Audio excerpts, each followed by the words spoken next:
नमस्कार। ये प्रश्न एक स्ट्रैटेजिस्ट से है कि हमने इस वक्त कई ऐसे जगहों का और कई ऐसे वहाँ की वाक़यात का ज़िक्र किया जहाँ पर लोगों ने अपनी मिटती हुई सभ्यताओं को और मिटते हुए मूल्यों को मिटने से जान पर खेलकर रोका भी, और उसके लिए तालियां भी दी हमने। क्या निकट भविष्य में आपको ऐसा लगता है कि हमारी सभ्यताओं को प्रस्थापित करने के लिए आक्रामक होने का समय आ रहा है? आई थिंक इस दिशा में माननीय प्रधानमंत्री काफ़ी इसके प्रति सजग है और कल भी शायद बनारस में उन्होंने कहा, जब 5000 साल की सभ्यता के बात की, और उन्होंने नैरेटिव तो ज़रूर बदल दिया है। और नैरेटिव यही नहीं, जो कई जो हमारे कंट्रीज़ जो हैं, जो हमारे जिससे सिविलाइजेशनल लिंक है, उसको फिर उसको एक्सपैंड और मजबूत करने का काम चल रहा है। मैंने कहीं पे पढ़ा कि प्रधानमंत्री ने कहा कि चेन्नई से बाली तक शिप क्यों नहीं जा सकता है। मैं बाली गया, आप लोग भी कई लोग बाली गए होंगे, और बड़ी अजीब मतलब एक बड़ी अजीब सी वहाँ एक चीज़ देखने को मिलती है कि वो सॉरी हिंदी नहीं समझते, लेकिन हर आदमी वहाँ पर गायत्री मंत्र जानता है। मेरा टैक्सी ड्राइवर, मेरा गाइड, एक जो हमारे गाइड थे, एक दिन उन्होंने कहा कि सर मैं कल नहीं आऊँगा शाम को। मैं क्यों? कहते नहीं सर, महाभारत सीरियल होने वाला है। तो हम इस पे एक्सपैंड कर रहे हैं। कई जगह ऐसा भी मुझे जानने को मिला है, और कि यहाँ से जैसे साउथ अफ्रीका जहाँ पे इंडियंस वगैरह हैं, कई क्लासिकल म्यूजिशियंस, ध्रुपद शैली के जो ये हैं कुछ लोग, उनको भेजा गया है। काउंसलेट में वो अटैच्ड हैं कि आप वहाँ के लोगों को ये ध्रुपद सिखाएं। वो सब भी कार्य चल रहा है। देखिए, मैं एक बात कह रहा हूँ कि मैंने किताब लिखी अनमेकिंग ऑफ नेपाल, और उसका कारण ये था, ये नेपाल जो ये जो कम्युनिस्ट फोर्सेस जो टेक ओवर कर लिया उन्होंने, वो इसलिए था क्योंकि वो एक हिंदू राष्ट्र था। लेकिन आप खुद इतने अपोलोजेटिक थे हिंदुस्तानियत को लेके और हिंदू धर्म को लेके कि वो डिमोरलाइज होते चले गए। लेकिन जब आप जिस तरह से अभी उत्थान हुआ है, मुझे यकीन है कि आप देखना, इसका बहुत बहुत फर्क पड़ेगा। और मैं कह रहा हूं कि हिंदुस्तान को अब कोई नहीं रोक सकता है जब इतनी बड़ी सेंस ऑफ पोजीशन आ जाए तो।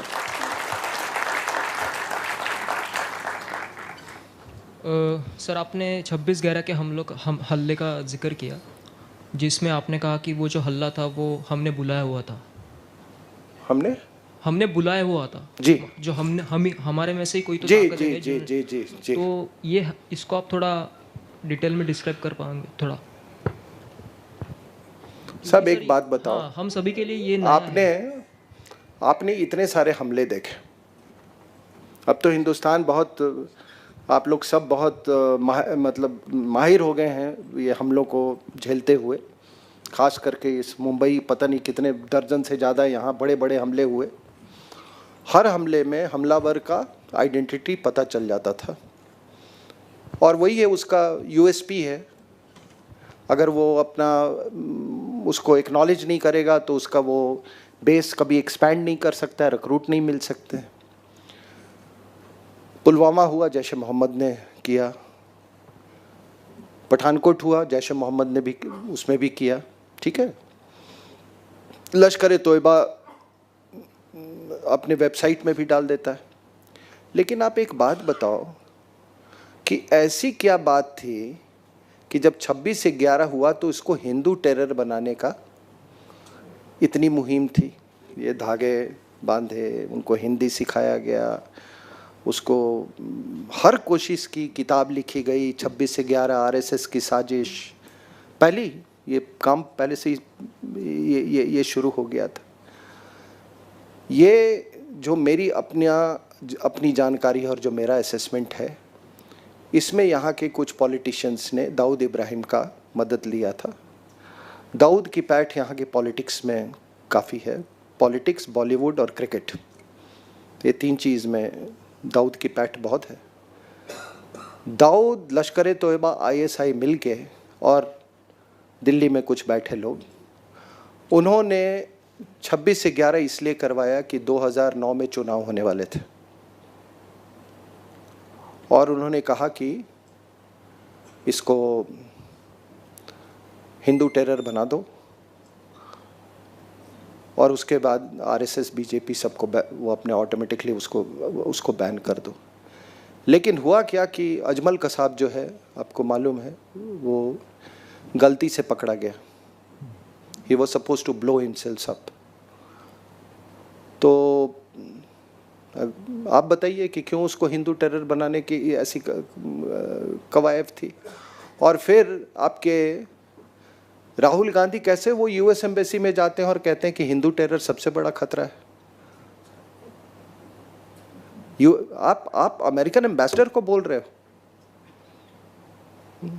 इस आदमी पता नहीं है, कभी चाइनीज़ एम्बेसी में चुपके से घुस जाता है, कभी अमेरिकन एम्बेसी में, मतलब ये तो इसलिए मैं आपको बहुत संक्षिप्त में, लेकिन इतना ज़रूर कह दूं मैं कि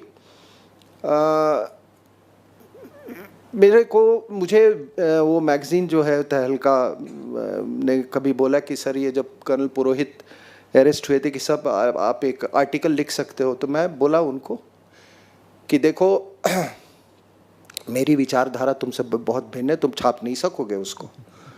तो एनीवे दे सेड कि नहीं सर आप लिखिए। तो मैंने लिखा। तो मैं जब लिख रहा था कि कर्नल साहब यहाँ पे हैं, हम लोग सबको ही जानते हैं कि एक जो ये जो ऑर्गेनाइजेशंस होते हैं, सेल्स होते हैं, 2-4 लोग उसमें होते हैं ना, उनको कोई जंगी साजो सामान उनके पास नहीं होता, वो सिविल ड्रेस में वो कर, आप उसको कह रहे हो कि ये RDX, फौज से RDX ले आया। तो मैंने अगले दिन कहा कि फौज में RDX ही नहीं, ये एक अखबार में, फौज में तो RDX ही नहीं होता है। तब फिर उन्होंने उसका तो मैंने कहा कि कहीं कुछ गड़बड़ है।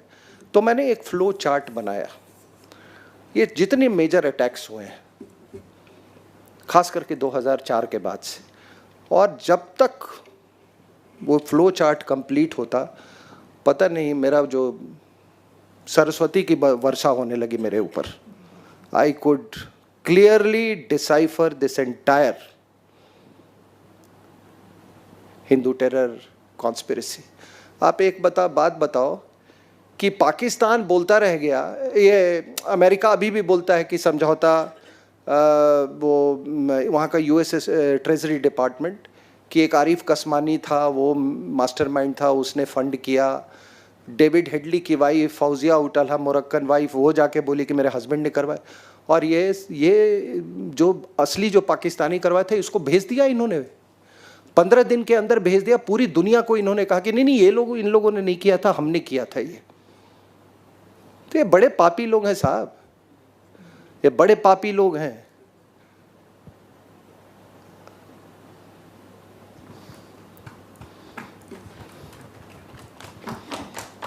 हाँ, एक प्रश्न घेऊ पण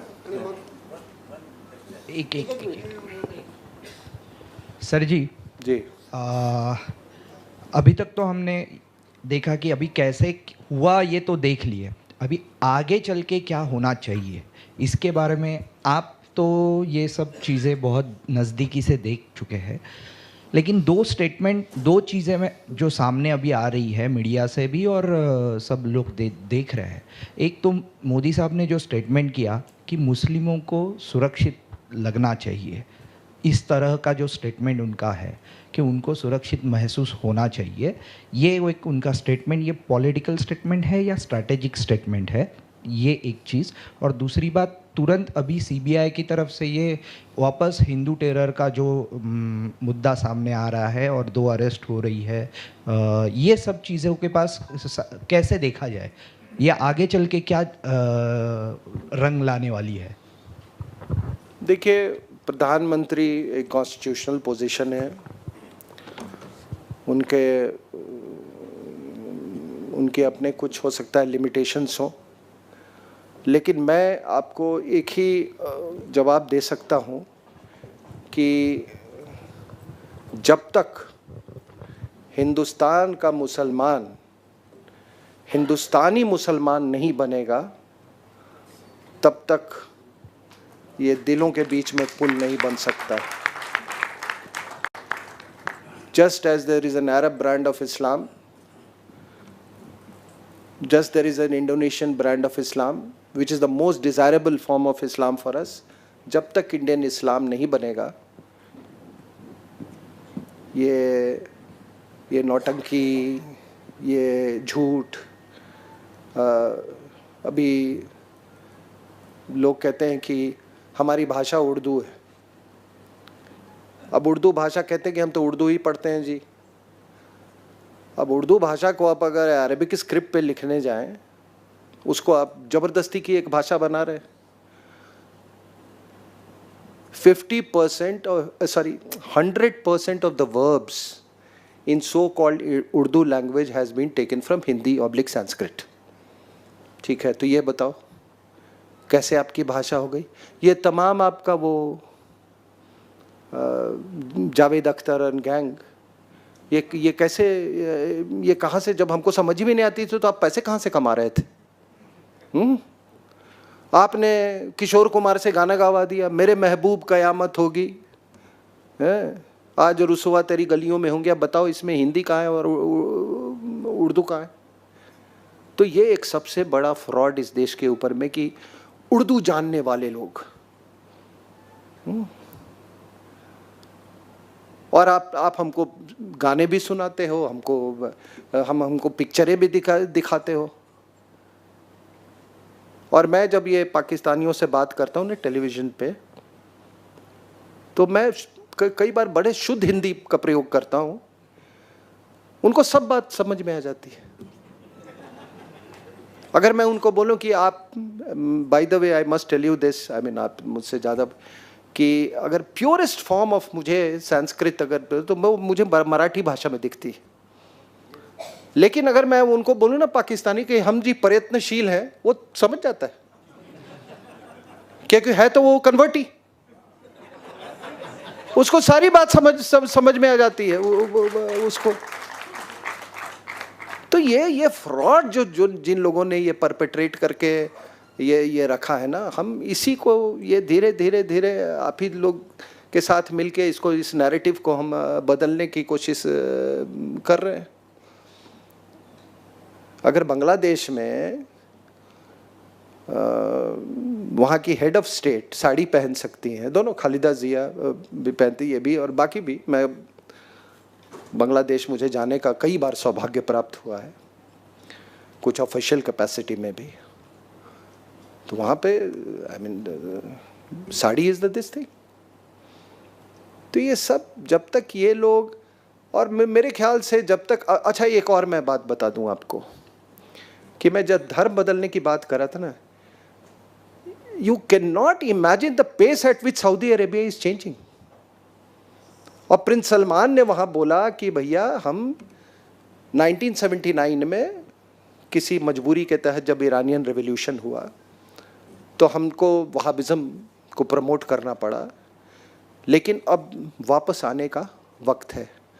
और they have earmark $30 billion for entertainment industry in next 10 years। अभी वहाँ पर पहले कोई प्रोग्राम ने अभी शान जाके वहाँ पे, मैंने सुना है, जाके वहाँ पर प्रोग्राम दिए हैं।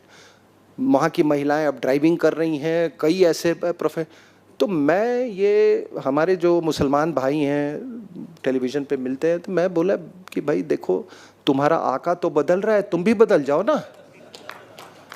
तो कहते हैं सिंह साहब आपको नहीं मालूम है, ये मारा जाएगा, ये प्रिंस सलमान जो है ना, ये मारा जाएगा। तो ये बदलाव फर्स्ट टाइम आपने पढ़ा होगा यूएई में, first time in the history of the world कि यूएई में पोप ने वहाँ पे मास प्रेयर्स करवाए वहाँ के स्टेडियम में। तो बड़ी फास्ट चेंजेस आ रही हैं। अगर हमारे मुसलमान भाई वो फॉलो करें और बदल जाएं तो उन्हीं का अच्छा होगा, वरना नुकसान ही नुकसान है।